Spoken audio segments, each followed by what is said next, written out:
Ce lundi 20 juin est célébré un peu partout à travers le monde la Journée mondiale des réfugiés.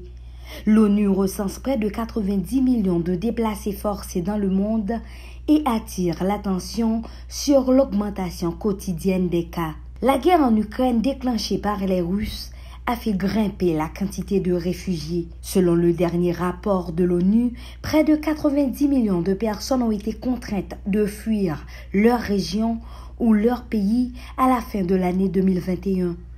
À titre de comparaison, en 2011, les Nations Unies recensaient environ 40 millions de déplacés forcés dans le monde.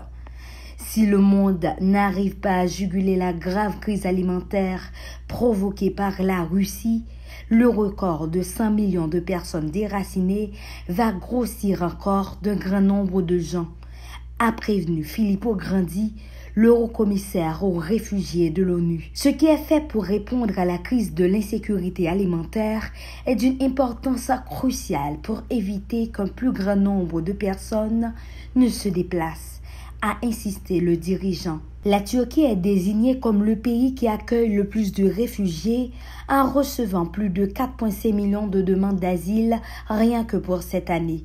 L'Allemagne arrive en deuxième position. Outre la guerre, les persécutions ou les violations des droits humains restent les principales causes de ces déplacements de population selon l'ONU. Des pays comme la Syrie, l'Afghanistan, le Sud-Soudan et la Birmanie ont été épinglés. Au même titre que le Venezuela, dont l'ONU qualifie sa crise de deuxième plus grande crise de réfugiés, avec plus de 6 millions de réfugiés, demandeurs d'asile et migrants depuis le début de l'année. La Journée mondiale du réfugié est célébrée cette année autour du thème « Le droit de demander l'asile ». Marie-Lunix Ogla-Cerisier, Zoom IT News.